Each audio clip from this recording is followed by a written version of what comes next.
Hi everyone, this is Dr. Nak, and we're going to learn about how to divide radical expressions today.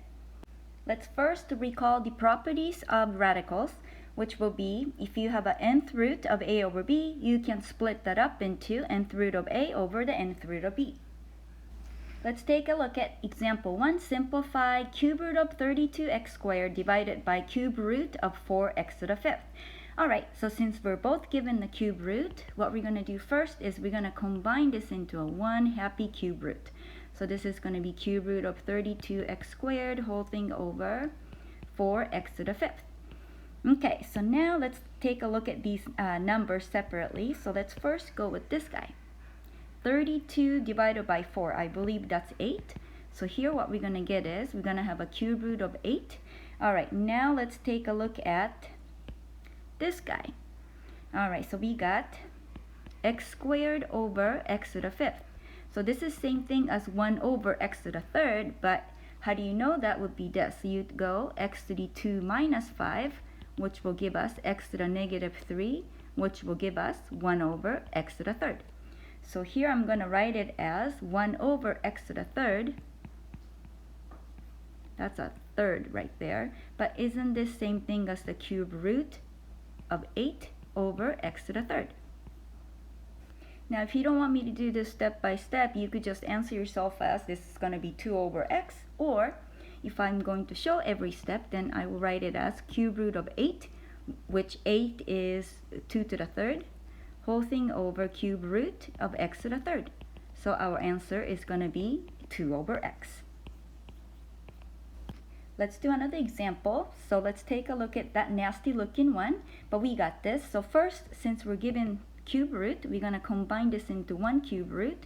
So here we're going to have negative 250 m n to the negative 2 whole thing over 2 m to the negative 2 n to the fourth. Alright, so we're going to do the same thing. So let's deal with the numerical value first. And if we have negative 250 over 2, so that's negative 125. Alright, now I'm going to combine the m's together now. So that's going to be m to the, remember there was an invisible 1 sitting there. 1 minus, be careful right here, it's 1 minus minus 2. And then if I'm going to have to deal with the n's, then here you're going to have n to the negative 2 minus 4. Alright, so now what do we got? So this is going to be cube root of negative 125. And then m to the, so it's going to be 1 plus 2, it's going to be 3. And then n to the negative 6. Alright, we never want to write it in terms of a negative exponent. So remember that n to the negative 6 becomes 1 over n to the 6. So the n to the 6 goes on the denominator. So this is cube root of negative, you know what? Since we're looking for perfect cube, I'm going to write 125 as 5 to the third. And then m to the third. And then here, what we're going to get is 1 over n to the 6. Well, that's same thing as whole thing over n to the 6. Alright, so the n to the 6 is inside a cube root as well, by the way. So maybe I should just write it like this. Oh no, maybe like that. That's what I meant. Alright, so now let's take a look. So now we got the cube root of negative 5 to the third. So that's just going to give us negative 5. And then we have the cube root of m cubed, which is m. And then cube root of n to the 6 is just going to give us n squared. So that's going to be our answer. Let's try another one. So what I want you to do is I want you to try this on your own. So please pause the video and get to work. And meanwhile, I'm just going to start. So first what I'm going to do is combine this into a one radical. 54 over 3 and then x to the fifth, x squared, y to the third, and a y. Alright, now I'm going to deal with the numerical part. 54 divided by 3, what the heck is that? 18. And then the exponent is going to become, on x, is going to become x to the third because we're going to have x to the 5 minus 2. And then for the y's, what we're going to get is y to the 3. Remember there was an invisible 1 sitting right here, so be careful. Alright, so then this is going to give us square root of 18, x to the third, and then y to the, is that second? Yep. Okay, so now let's go with the 18. So that's 2 times 9, and then 3. So it looks like 18 is 3 squared times 2. Now again, we're looking for perfect squares, so that looks good. Alright, now let's rewrite. So this is same thing as the square root of 3 squared times 2. Now x to the third, break off point should be x squared times dx, and then y squared is perfect. So I'm just going to circle that. Now let me just circle the perfect ones, this one, and that one. Alright, so then what do we get? Here what we're going to get, it's going to get is 3xy, and then square root of 2x. Why am I keep making mistakes today? Sorry about that. And there you go. And that's going to be our answer. How did you do on this one? Hopefully you did it right, but if you made a mistake, don't get bummed out about it. Just catch your mistakes. That's how we learn things. Alright, so now let's go with the next topic, rationalizing the denominator. So what is it? Rationalizing the denominator is a process of converting a fraction with a radical in the denominator to an equivalent fraction whose denominator is an integer. So you're like, say what, right? So basically what you want to do is this. So you're going to be given the fraction with a radicals on the bottom. But the thing is, you don't want to have a radical on the bottom, so we have to rationalize the denominator to rewrite that fraction with an equivalent fraction with no more radicals on the bottom. I think the best way to learn this is by doing a bunch of examples, so let's start. So, example 2, rationalize the denominator of 5 over square root of 3x. Alright, now let's first notice that since you're given the square root, do you see that if I have a square root of 3 squared and then x squared, this becomes just 3x, which contains no more radicals. So what we need to do is to multiply the top and the bottom of 5 over square root of 3x by a radical to get a perfect square. So here's what I'm talking about. So what can I multiply to here so that this guy somehow becomes 3x on the bottom? Well, what do you think? Would that be another square root of 3x? What do you think about that? Because if I have that, then look at it. Square root of 3x times square root of 3x, that's going to give us 3 squared x squared, which is going to give us 3x on the bottom. So that is the magical quantity that you need to multiply the top and the bottom by. Alright, so here what we're going to get is 5 square root of 3, sorry, x is inside of the radical. So now notice that since we just multiplied the given expression, which is 5 over square root of 3x by root 3x over root 3x, notice that that whole quantity is just 1. So we're just multiplying 5 over root 3x by 1, so it doesn't change the quantity of the expression. So what we just did was we just rationalized the denominator, which means that you got rid of the radicals on the bottom, and we're able to write an equivalent fraction with no more radicals on the bottom. That's all pretty much what we just did. So let me just box this. Don't worry, we're going to do a bunch more examples. And let's just look at b square root of 3 over 20. Alright, so step number 1, I'm going to break this up because that's one of the property of the radical. And as a side work, I'm going to break down my 20. 20 is what? 2 times 10, 2 times 5. So we got perfect squared, which is 2 squared times the 5. Excellent. So I'm going to rewrite this as the square root of 3 over the square root of 2, that's a 2 squared times the 5. And since this is perfect, what's going to happen now is this is going to become root 3 over 2 square root of 5.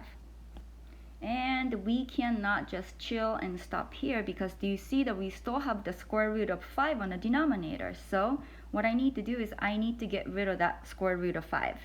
So what can I do? The question is, what can I multiply the top and the bottom by so that the square root of 5 somehow magically disappears. Well, isn't that quantity just the square root of 5? Because look, if I have 2 square root of 5 times another square root of 5, this just becomes 2 times 5, which is going to give us 10. So that is the magical quantity that you're going to multiply in the top and the bottom by. So here, what we're going to get is square root of 3 times the square root of 5, which gives us square root of 15, whole thing over 2 times root 5 times root 5, which is going to give us just 5. So our answer is going to be square root of 15 whole thing over 10. Okay, so let's escape from the square root. Now let's try the cube root. Alright, so we want to rationalize 1 over cube root of 6. Now, since we're given the cube root, what we're looking for is the perfect cube. So notice that, so I'm going to say note, that if I have a cube root of 6 to the third, then it's golden because this is a perfect cube, so this just becomes 6. So the question is this, what can I multiply here on the top and the bottom by so that the result I'm going to have a perfect cube, which is cube root of 6 to the third? Well, let's think about it. What would it be? Well, first we need the cube root, and of course we're going to need the base 6. Alright, so I'm just going to write it as 6 and a 6. So now we have to deal with the exponent on the radicand. So notice that you're given cube root of 6 to the first. So what exponent do I need in the lavender parentheses so that it's going to become cube root of 6 to the third? Isn't it just the power of 2? Because we add the exponents.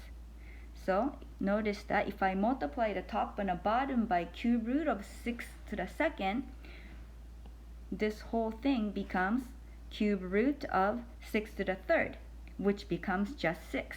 So that is the magical quantity that you need to multiply the top and the bottom by. So here, what we're going to get is 1 times cube root of 6 squared, which will give us cube root of just 6 squared. And here, what's going to happen is cube root of 6 to the third, that's perfect, so it's going to come out as 6. And then here you're going to have cube root of 36. And so that's going to be the answer. Don't worry, we're going to do another one. Now let's try cube root of 7 over 24. Alright, we got this. So first, split them up. Cube root of 7 all over cube root of 24. And now I'm going to come down here as a side work. I'm going to break down 24. 2 times 12, 2 times 6, 2 times 3. So we got 2 to the third times 3. Looking good because we're given the cube root, so what we're looking for is a perfect cube. Alright, let's rewrite. So that's same thing as cube root of 7, whole thing over the cube root of 2 to the third, multiplying here by 3. Alright, so then this becomes cube root, 7 is a prime, so it's stuck underneath the cube root, it cannot come outside. And then here, we have a perfect cube right here, so what's going to happen is we're going to have 2 times the cube root of 3. Alright, now what we need to do is we need to get rid of that cube root of 3. So what we're looking for is again perfect cube. So note that if I have the cube root of 3 to the third, this just becomes 3. So that's our goal. So what we need to do is we're going to have to come back here and then ask ourselves, alright, what can I multiply to this so that this becomes a perfect cube? 3 becomes the perfect cube. Well, let me see. First, we need the cube root no matter what. Cube root and a cube root. Of course, we need the same base. Alright, now again, notice that there is the invisible exponent 1 sitting here. So what exponent do we need in order for the base 3 to become a perfect cube? Well, isn't that exponent 2 again? So if I had a 2 here, then do you see that this whole thing, cube root of 3 times the cube root of 3 squared becomes cube root of 3 to the third, which becomes a 3. So that is the magical quantity that you need to multiply by. So here, what I'm going to do is I'm going to combine cube root of 7 times 3, 21. Now whole thing over 2 times. Now here you're going to have cube root of 3 to the third, which is, if I'm multiplying this portion here, and that's going to become this. Alright, so then what's going to happen is you're going to have a cube root of 21 whole thing over 2 times 3. So we got cube root of 21 whole thing over 6. So no more radicals in the denominator. So this is going to be our answer. Alright, let's do another one. Practice, practice, practice. So we got 2 over cube root of 25n.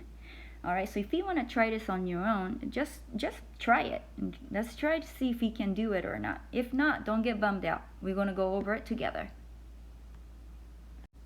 Okay, so now I'm going to start here. So first, let's break down the 25. 5 and a 5, so 25 is 5 squared.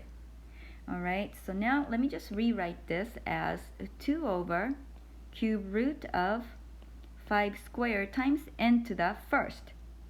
Well, I'm just going to write it as n to the first. Okay, so now what you need to ask yourself is, what can I multiply to here so that the denominator contains no more radicals? Well, since you're given the cube root, what you want is the perfect cubed inside. So let me just make myself a note again. So note that if I have a cube root of 5 to the third and then n to the third, it's golden. Here we're going to have 5n.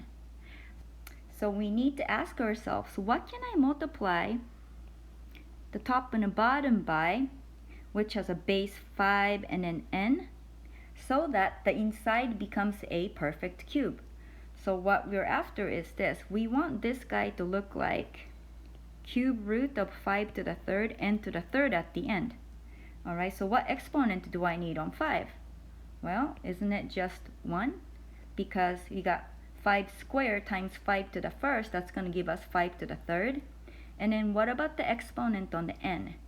So given exponent on n is 1, so if I had a 2 here, then this becomes a n to the first times n squared, which is going to give us n to the third. So that's the quantity that you need to multiply the top and the bottom by. So here we go. So now let's combine this together. So now we're going to have, let me see, if I multiply these guys out, do you see that we're going to get this cube root of 5 to the third and then n to the third? Alright, now let's fiddle with the numerator. So here you're going to have 2 times the cube root of 5n squared. Looking good. So this is going to become 2 times the cube root of 5n squared, whole thing over. So notice that this is perfect, that's perfect. So here it's going to get 5n. So that's going to be our answer. Are you guys kind of getting the hang of it? Oh, don't worry, you know how I roll. We're going to do more examples. Alright, now let's look at 1 over 4th root of 5. Yes, I brought the 4th root. Okay, but we got this because look, what we're looking for is a perfect 4th, right? So if I have 4th root of 5 to the 4th, this becomes a 5. So what we need to do is we need to come up with some quantity here so that after multiplying this, I'm going to get 4th root of 5 to the 4th. That's what we're after. So let's think about it. So first we need the 4th root. Okay, now let's deal with the base. Base is both 5. Okay, so again, there is an invisible 1 sitting on the given 5. So what exponent do I need on 5 to make that into a 5 to the 4th? Well, that's to the third. Here we go. Alright, so that's the magical number that you need to multiply the top and the bottom by. Because if I multiply these guys out, do you see that I'm going to get 4th root of 5 to the 4th, which becomes just 5. Alright, but anyways, let me just keep going. So this is going to be the 4th root of 5 to the 3rd. What is that, 125? So looks like our answer is going to be 4th root of 125 whole thing over 5. Okay, what I want you to do is pause the video for a little bit and try this problem on your own. And meanwhile, I'm going to start working. So first what I'll do is I'm going to split.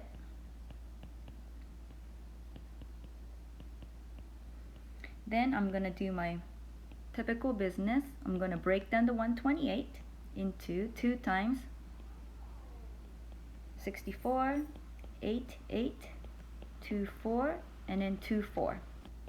Then 2, 2, and then 2, 2. So what do we got?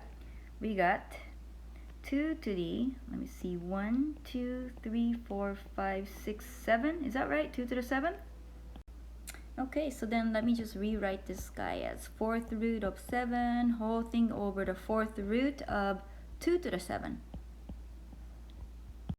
Okay, now let's stare at the denominators for a little bit. So first notice that you're given 4th root of 2 to the 7. So if we have 4th root of 2 to the 8, we can simplify that as 2 to the 8 divided by 4. So let me just write it out. So in case, if note, maybe I should write over here, note, if we have 4th root of 2 to the 8, then this becomes 2 to the 8 over 4, which is 2 to the 2nd, which becomes 4, which is no longer a radical. So the question is, what can I multiply here by so that I can have 4th root of 2 to the 8 on the bottom? Well, what do you think? Well, we need 4th root, 4th root. Okay, so the base is 2. Okay, now what's the exponent? 2 to the 7 times 2 to the what gives me 2 to the 8? Well, that's just 2 to the 1st. So here we go. So now what I'm going to do is I'm going to multiply them together, and then here what we're going to get is 4th root of 7 times 2, 14, divided by 4th root of 2 to the 8, which is going to give us 4th root of 14, now whole thing over 2 to the 8 over 4, which is going to give us 4. So we have rationalized the denominator. Alright, our next topic is rationalize two-term denominator. Alright, now let's first recall the difference of two squares, which would be a plus b and then a minus b. You can FOIL it, but the formula was a squared minus the b squared. So for instance, if we're given something like, let me make something up, 2 minus square root of 5, and then we'll make that into a plus, so it looks just like the equation above, and then 2 minus square root of 5. If I apply the formula, what are we going to get? We're going to have just 2 squared minus the square root of 5 squared, which is going to give us 4 minus 5, which is just -1. Okay, so here comes some new vocabulary. We say that 2 plus square root of 5 and then 2 minus square root of 5.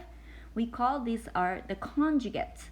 So let me write conjugates. So when you multiply the conjugates together, notice that our answer contains no more radicals. So that's what's so cool about the conjugates. Let's do some examples. Simplify 5 over 2 minus square root of 3. Notice the difference between all the problems that we've done before and this one. All of the past examples that we did, we only had a 1 term on the denominator, but here you're going to have 2 terms. Terms are 2 and then square root of 3. So how do we simplify that? Well, the trick is to multiply the top and the bottom by the conjugate of the denominator. So here, what I'm going to do is multiply the conjugate of 2 minus root 3, which is 2 plus square root of 3, and then top and the bottom. Alright, so now what's going to happen? If I multiply these guys out, we could apply the formula above, so this is nothing but 2 squared minus the square root of 3 squared. And then on the numerator, what we need to do is we need to distribute this 5 to each term. Ready?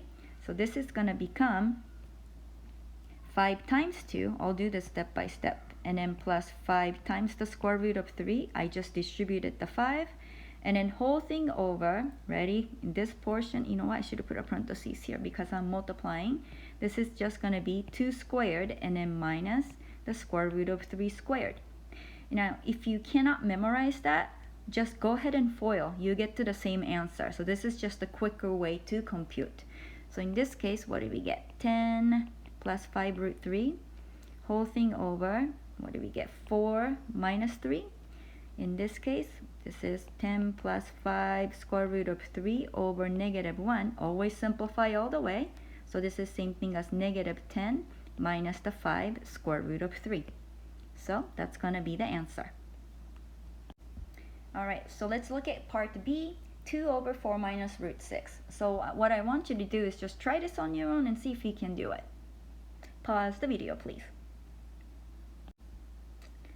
Okay, I'm going to pretend that you tried it. So I'm going to multiply the top and the bottom here by the conjugate of the denominator, which is going to be 4 plus root 6 on top and the bottom. And we're going to distribute the 2 in. So what do we get here? So I'm going to go down here now. So 2 times 4 plus 2 times the square root of 6, whole thing over 4 squared, and then minus the square root of 6 squared. So this is 8 plus 2 root 6, whole thing over 4 minus, is that 6? So you got 8 plus 2 root 6, whole thing dividing by negative 2. Simplify all the way. So this is same thing as 8 over negative 2 plus 2 root 6 all over negative 2.